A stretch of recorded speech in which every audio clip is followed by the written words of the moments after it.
regarder Gabon 24, 9e et dernière journée de ce festival Gabon 9 Provinces édition 2019.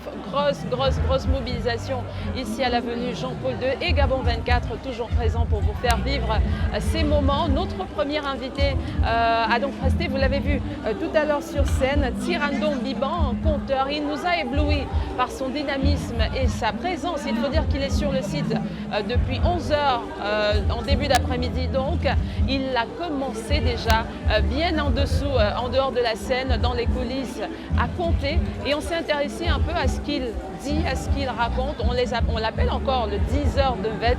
Bonsoir, merci d'accepter notre invitation. Bonsoir. Alors, parlez-nous un peu de ces chants ou de ces histoires que vous racontez. Vous tenez des heures et des heures ainsi. Qu'est-ce que vous dites? C'est quoi ces histoires que vous racontez? Je compte des épopées. Les épopées Vette parcourent la vie de l'homme dans sa diversité. Raison pour laquelle, étant donné que la vie de l'homme est une action infinie, raison pour laquelle l'épopée prend des heures et des heures et des heures. On n'a même pas la possibilité d'achever une épopée. Alors, quand vous parlez d'épopée, c'est la vôtre personnellement? C'est une histoire de quelqu'un de votre village? L'épopée, comme je venais de le dire, représente toute une civilisation. Et ça ne peut pas être la mienne. Bien que j'ai fait partie de la civilisation, je suis aussi concerné, mais l'épopée, c'est justement l'humanité. Donc, ce n'est pas une affaire personnelle. Alors, je ne fais que traduire ce qu'on a fait, ce qui m'est recommandé. Je ne l'ai peut-être pas précisé à l'entame de ce plateau, c'est bien la province du G9. Et bah oui, tout le monde le sait désormais, la dernière journée du festival Gabon 9 Provinces, bien sûr en comptant depuis le G1, on se retrouve au G9, le Wollentem, le grand nord du Gabon. Donc vous êtes originaire bien sûr, vous venez de quel coin exactement du Wollentem? Je suis de la province du Wollentem, très précisément le département du Wollentem. D'accord. Du canton qui est du village Bébayom. D'accord. Je suis Tirandon de Bébayom. Et donc aujourd'hui, conteur ou 10 heures de Vette, ça se transmet de père en fils ou alors on s'initie à cela par passion? Ce sont les deux. Ceux qui ont la grâce d'avoir père comme conteur de Vette, vous êtes à la fois héritier du Vette et initié du Vette. Mais vous avez aussi la possibilité de former des jeunes qui ne sont pas... Bien sûr, évidemment. Mais ce que je déplore, c'est la situation actuelle. C'est que les jeunes abandonnent de manière très radicale leur culture. S'intéresser à la modernisation du monde. Et pourtant, sa culture est un levier pour accéder facilement à la mondialisation. Quand vous partez, qu'est-ce que vous partez présenter aux autres? Vous prenez pour les autres, mais vous, quand vous allez vers les autres pour aller acquérir leur connaissance, leur culture, qu'est-ce que vous apportez? La mondialisation, c'est du donner et du recevoir. Quand vous partez seulement recevoir, qu'est-ce que vous donnez aux autres? Ce qu'on peut donner mieux, ce n'est pas seulement le pétrole, mais il faut aussi vendre sa culture, justement. Et donc, comment aujourd'hui, à travers votre profession, on va le dire ainsi, comment vous essayez de ramener cette jeunesse vers sa tradition? En fait, je vais encore déplorer un autre aspect des choses. C'est qu'aujourd'hui, quand vous n'êtes pas ministre, vous n'êtes pas dans les hautes fonctions, vous ne pouvez pas défendre un sujet, vous ne pouvez pas défendre une cause. Il faut avoir des moyens pour défendre une cause. Nous ne sommes que des pauvres conteurs. C'est le ministère de la Culture qui a cette mission, faire en sorte que les jeunes s'intéressent à leur culture. Si le ministère ne fait rien, si le ministère se trompe toujours de scénario, de casting et de tout ce qu'ils font, il n'y aura jamais la valorisation de notre culture. Et ça, c'est clair. Merci beaucoup, merci. Je déplore l'absence de l'ancien ministre de la Culture aujourd'hui. Parce que on a souvent constaté que depuis les 2 ans qu'on a justement organisé les fêtes de culture et Gabon 9 Provinces, ça se passe dans un scénario extrêmement exemplaire, un modèle qui permet aux jeunes de s'intéresser à ce que nous faisons. Mais là, c'est vraiment... Je suis un peu dessus, quoi. D'accord, merci beaucoup Tirandong Biban. Je rappelle que vous êtes conteur, 10 heures de VET et vous vous avez participé à cette 3e édition du Festival Gabon 9 Provinces. Merci d'avoir accepté notre invitation. Puisqu'on est dans l'univers du VET, vous ne l'avez pas vu prester tout à l'heure sur scène, mais nous on l'a vu pour vous lorsqu'il est arrivé. Il a compté, il compte pendant des heures, il a une force extrême et c'est Andy Essonobian et Jospin Bombadianga qui l'ont suivi de près pour nous. Voici leur reportage.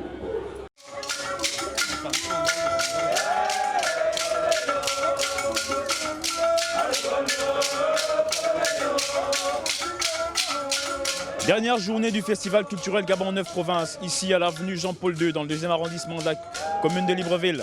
Derrière moi, c'est la culture mvète et symbolique de toute une province, de la province du Walentem. C'est une culture phare dans laquelle se trouve la cosmogonie et toute la création du monde. Et on la retrouve au Gabon, au Guinée équatoriale, au Cameroun, au Congo-Brazzaville, même à Sao Tomé. Allons chercher quelqu'un qui pourrait nous en dire plus sur cette culture légendaire qui représente toute une province. Derrière elle, il y aura des groupes socioculturels qui vont sur le boulevard prester, donner de la culture gabonaise aux gens. Entre-temps, allons d'abord trouver quelqu'un qui pourra nous en dire un peu plus sur le mvète.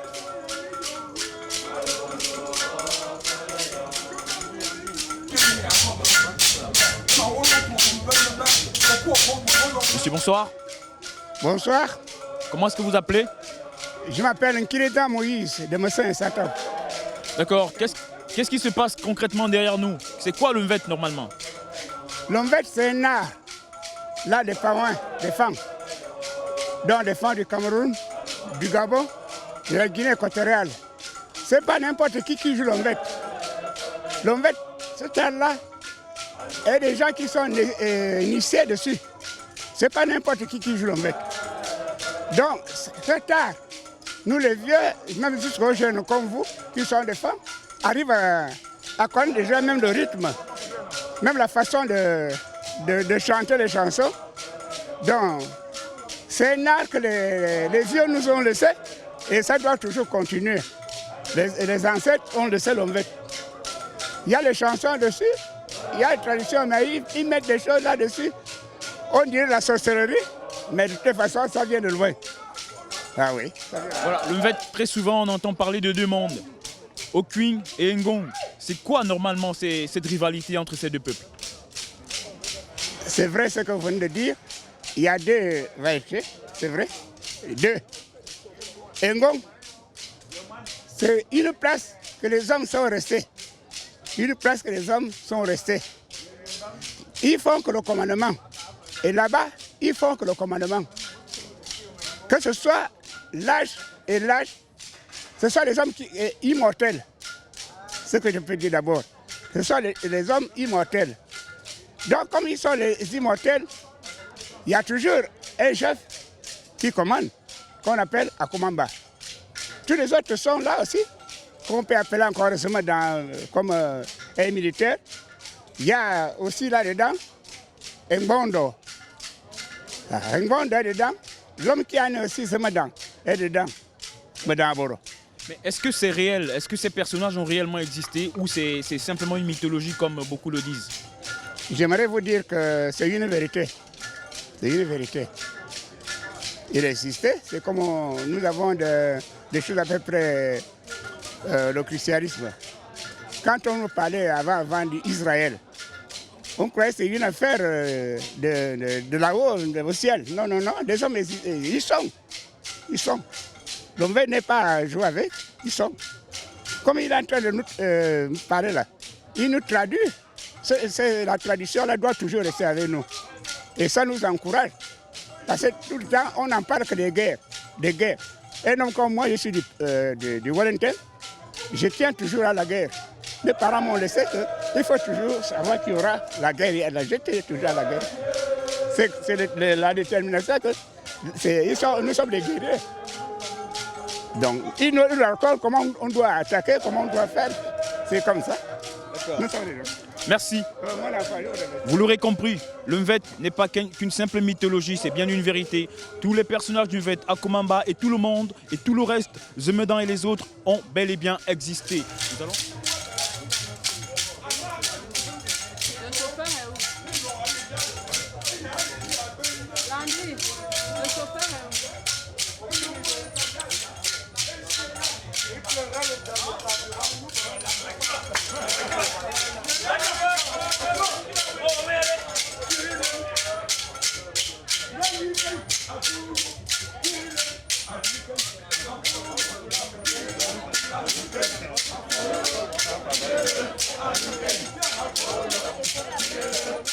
Le direct se poursuit ici à l'avenue Jean-Paul II. Ce n'est pas fini, ce n'est pas fini. C'est encore, ça grouille de monde ici. On ne sait plus même où se placer. On n'arrive même plus à trouver un espace pour marcher. C'est pour vous dire, 9e et dernière journée, le G9 à l'honneur aujourd'hui. Un autre invité nous a rejoint sur ce plateau, Marius Assoumoukin, responsable UJ PDG. Bonsoir, merci. Vous êtes un fils du Wollentem. Bonsoir, tout à fait. Alors, on vous reçoit ici en cette qualité-là. On voudrait aborder avec vous deux questions. La première, c'est une sorte de repli identitaire auquel on assiste depuis l'ouverture de Gabon 9 Provinces, et c'est ainsi depuis les premières éditions. Chaque personnalité ou chaque ministre, on va le dire assez de façon crue, ne vient que lorsqu'il s'agit de sa province, et même les personnes qui viennent ne viennent que lorsqu'il s'agit de leur province d'origine.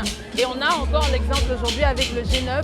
Pourquoi, alors que Gabon 9 Provinces, c'est censé être un mélange de toutes les provinces, de toutes les cultures gabonaises? D'accord, alors merci pour la plateforme que vous m'offrez de m'exprimer aujourd'hui. Il faut d'abord remercier le chef de l'État pour l'initiative qu'il permet au ministère de la Culture de porter ce projet, qui est un projet très riche en termes de culture. Repli identitaire, c'est un terme pas très bien. Je pense qu'on ne peut pas parler de repli identitaire dans la mesure où ce festival offre à chaque province l'opportunité, je dirais même à chaque ethnie, de vendre sa culture, de se rapprocher des autres. Et je pense que la raison pour laquelle chacun vient quand c'est sa province, c'est tout à fait normal. Parce que peu importe qui on est, peu importe les fonctions que nous avons, nous venons tous d'abord de quelque part. Et aussi le fait qu'aujourd'hui ce festival prenne une allure de concours ethnique, je dirais comme ça, c'est une bonne chose. C'est une bonne chose. Ça permettra aux provinces qui n'ont pas été fortement représentées à cette édition de se préparer pour que l'édition prochaine, cette province-là puisse bien évidemment mieux vendre leur culture, être beaucoup représentée et mieux échanger avec les autres. Alors j'ai promis deux questions dont je ne peux pas aller au-delà, même si j'avais voulu rebondir, je dois être honnête et je dois être juste avec vous, je vous ai promis deux questions. La deuxième, on parle de langue locale et de jeunesse. Aujourd'hui, comment faire pour que cette jeunesse revienne un peu plus près de sa culture, de sa tradition et de sa langue? Alors je pense que ce festival, le présent festival est une des sorties de, je ne vais pas dire crise, mais c'est l'une des solutions pour que nos enfants, nos jeunes frères repartent un peu vers la culture. Comment? Je veux dire, aujourd'hui, nous avons une plateforme d'échange. D'accord. Nous avons une plateforme de partage et d'échange depuis plusieurs jours. C'est une opportunité pour nos jeunes. Aujourd'hui, c'est le Grand Nord. Nous avons la grâce d'être la seule province monoethnique au niveau du Gabon. Et c'est une opportunité pour nos jeunes de voir à quoi ressemblent nos danses traditionnelles. D'écouter par exemple l'ombette qui vend beaucoup de vertus de la culture femme. Donc, je pense qu'à part échanger au niveau de ce festival, il y a beaucoup d'autres choses à faire. Beaucoup d'initiatives peuvent être prises, non seulement par le gouvernement, mais aussi par les acteurs politiques que nous sommes, pour que non seulement la culture soit valorisée, mais aussi qu'en interne, dans nos différentes communautés, nous puissions mettre en place des petits projets qui vont rapprocher nos jeunes, non seulement de la langue, mais aussi du village, parce que c'est très important pour un enfant de passer 9 mois d'année scolaire à Libreville et d'aller se reposer au moins 2 ou 3 semaines au village. Ça le rapproche de ses parents, ça le rapproche de sa culture et bien évidemment, ça lui donne des rudiments pour au moins maîtriser sa langue. Et là aussi, le temps d'apprendre un peu auprès des grands-parents, quelques mots, quelques expressions. Et avec le temps, on finit par maîtriser. Merci beaucoup, Marius Assoumoukin, d'être passé sur notre plateau. Non, Marius Assoumou Ndong. Marius Assoumou Ndong, Voilà. Voilà. C'est le nom de star, on va dire. On va dire Merci. Merci beaucoup, Marius Merci à vous. Assoumondon. Je rappelle, il y a bien sûr que vous êtes responsable UJPDG. Je crois que là, je ne me ferai pas taper sur les doigts cette fois. On a parlé de tradition. On a beaucoup parlé de musique aujourd'hui, du moins de chant, de tradition, de danse. Et dans cet univers, les balafons sont un élément incontournable. C'est Gabriel Ratanga et Jospin Bomba-Dianga, Fred Dongo également, qui était de la partie, qui nous emmène à la découverte de cet instrument. On regarde et on se reparle juste après avec un autre invité dans ce live qui se poursuit en direct de l'avenue Jean-Paul II, Gabon 24, toujours pour vous faire vivre tous les moments de ce festival Gabon 9 Provinces édition 2019. À tout de suite.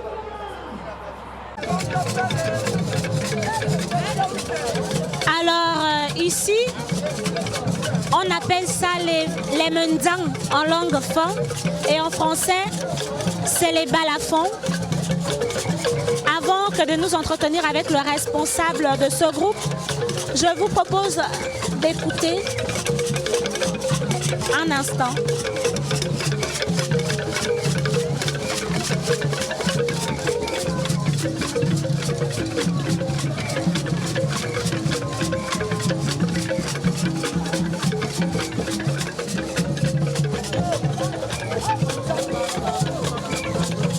C'est comme un piano traditionnel qui a toutes ses notes, comme vous pouvez l'entendre. Très harmonieux, très coordonné.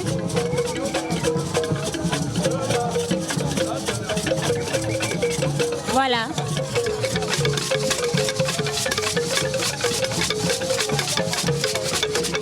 Ils sont plusieurs joueurs, mais tous sont coordonnés. Chacun sait exactement le rôle qu'il a à jouer. Je rappelle que ce sont les mendang en langue fon et les balafons en français. Une identité culturelle propre donc au Wellington, la 9e province du Gabon.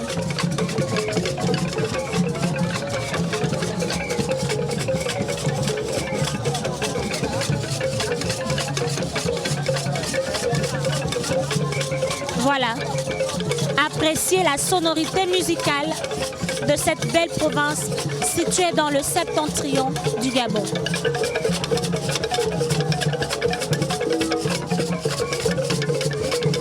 C'est tout ça la culture gabonaise, la diversité culturelle gabonaise.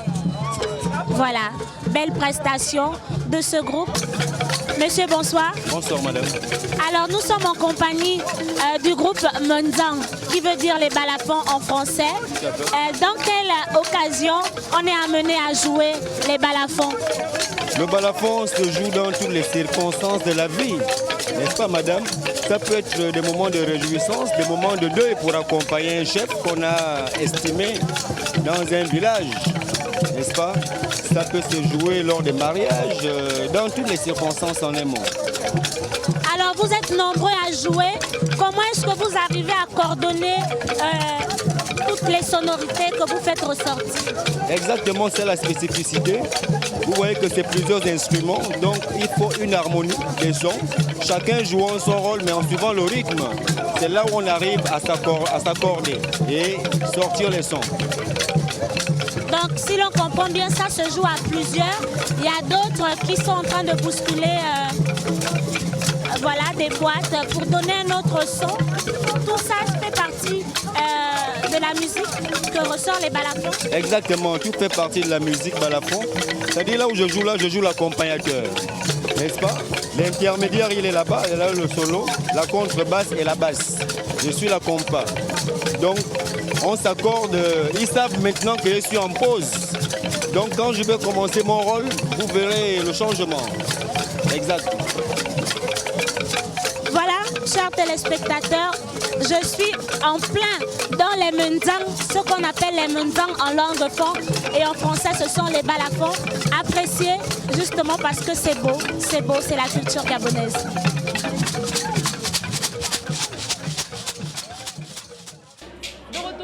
plateau. Le direct se poursuit depuis l'avenue Jean-Paul II, 9e et dernière journée du festival Gabon 9 Province.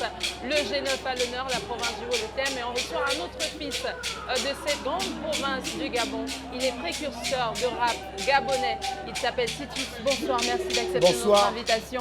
C'est un plaisir et un honneur de vous recevoir. On vous revoit après un certain moment d'absence. Qu'est-ce qui s'est passé entre-temps? Le plaisir est partagé. Je vous remercie. Alors, que devient Titus depuis le temps? Titus, aujourd'hui, il a peu de l'âge. Je deviens majeur. Je suis père de famille. Je vis avec ma petite femme. Au Gabon, vu qu'on n'a pas les droits d'auteur, on se bat quand même à côté à trouver un petit boulot. Donc je suis en ce moment un peu déchargé. Mais n'empêche que je suis toujours en harmonie avec la musique. Vous avez d'ailleurs des surprises à venir. Voilà, j'ai des surprises à réserver parce qu'il y a un album qui s'annonce. D'accord, ce sera avec plaisir qu'on vous recevra pour en parler. Mais ce soir, vous avez montré un Titus qu'on a toujours aimé. Et ce qui me plaît chez vous, vous chantez beaucoup pour les jeunes, notamment contre la violence. Et ça colle avec la thématique de cette année, même si on parle de langue locale, mais on parle également de jeunesse, une jeunesse qui est un peu en perte de valeur. Le constat est amer. Aujourd'hui, les jeunes n'ont pas de coin de loisirs, de coin de divertissement. Le premier divertissement du jeune aujourd'hui, c'est le bar, c'est la régate. Bon, nous, on est d'une génération, il y avait les coins de loisirs, il y avait la foire, il y avait le cabaret des artistes, tu vois. Et nos parents nous suivaient de près. On allait à l'école, on apprenait, et ça nous permettait aussi de voir clair ce qui se passe au pays. Vu que je suis un enfant du ghetto, j'ai vu juste ce qui se passe au pays. J'ai compris que la violence, il fallait combattre contre ce fléau qui mine la société en ce moment. Vous allez voir des jeunes de moins de 15 ans faire des choses horribles. Oui. Voilà, c'est la raison pour laquelle je me penche sur ça. C'est la thématique la thématique pour essayer de démoraliser un peu les jeunes qui veulent se lancer dans ce genre de... Voilà. Alors vous chantez également en français, mais aussi en langue de fond, la langue de chez vous. Puisqu'on parle de langue locale et de jeunesse, quel est votre secret ou quel est votre message pour ces jeunes qui aujourd'hui ne savent même pas dire leur nom ou dire bonjour en la langue de chez eux? Je vous remercie d'ailleurs. Si aujourd'hui moi je rappe en langue, c'est parce que j'ai fait des voyages, j'ai vu des présidents Black Soul. Les gars, ils valorisent leur voix eux-mêmes. Ça veut dire que je suis gabonais. D'accord. Voilà. Mon vrai moi, c'est Sélé. Je suis originaire de Sélé. C'est ce qui fait de moi un gabonais. Ma langue maternelle, c'est le fond. Si maintenant je néglige le fond, les Nigérians ont pu matérialiser leurs choses là-bas chez eux. En essayant, il faut toujours essayer. Moi, j'ai dit, je suis fond, je dois valoriser le fond. C'est la raison pour laquelle je chante en langue. Si les jeunes ont compris, ils doivent faire comme nous, les anciens. Parce qu'en chantant en langue, je me sens moi-même. Je me sens plus fort. Même Michael Jackson, je ne peux pas avoir peur de lui. Bien sûr. Voilà. La tradition, c'est toi-même. Hein? Vise le naturel, détruis l'artificiel, mais reste personnel. C'est ça ma philosophie. Que je peux dire aux jeunes. Merci beaucoup Titus, c'est un plaisir et un honneur de vous avoir reçu sur ce plateau. Merci à vous qui nous avez suivis. La fête se poursuit ici jusqu'à très tard au festival Gabon 9 Province. C'est la 9e et dernière journée. On ne va pas déroger à la règle. On va vous laisser avec cet élément de Marielle Diogo qui vous présente la province du G9, le Haut-le-Thème, sa démographie, sa superficie et toutes les autres informations dont vous pouvez avoir besoin au cas où vous passeriez par le Gabon si vous êtes à l'extérieur. Ça a été un plaisir de vous servir tout au long de ces 9 jours. L'équipe technique entière de Gabon 24 et moi-même vous disons merci de nous avoir suivis, d'avoir été au rendez-vous chaque soir pour ce festival Gabon 9 Province, 3e édition. On se dit à l'année prochaine, s'il plaît à Dieu. Bonne soirée à tous et que la fête se poursuive. Bonne fête bien sûr de l'indépendance.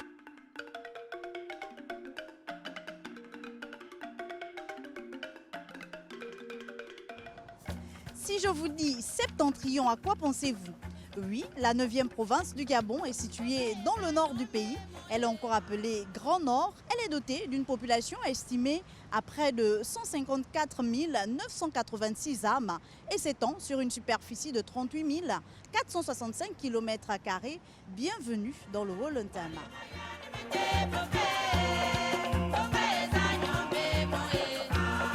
La province du Haut-Lentem doit son nom à deux fleuves qui la traversent, le Haut-Le et le Ntem. Cette région, dont le chef-lieu est Oyem, fut officiellement créée en 1907, mais la France dut céder le Haut-Lentem à l'Allemagne en 1912 suite au marchandage franco-allemand sur le Maroc. La Première Guerre mondiale n'épargna pas le septentrion. Des combats eurent lieu entre 1914 et 1915 et le Haut-Lentem fut définitivement rattaché au Gabon. L'armoirie de la province comporte 3 cabosses de cacao de part et d'autre du Haut-Le et du Ntem sur fond vert représentant la Grande Forêt. Unique groupe ethno-linguistique de la province, les Fans sont installés sur l'ensemble de la région. C'est la seule province qui n'a pas connu la présence d'autres groupes du fait des migrations.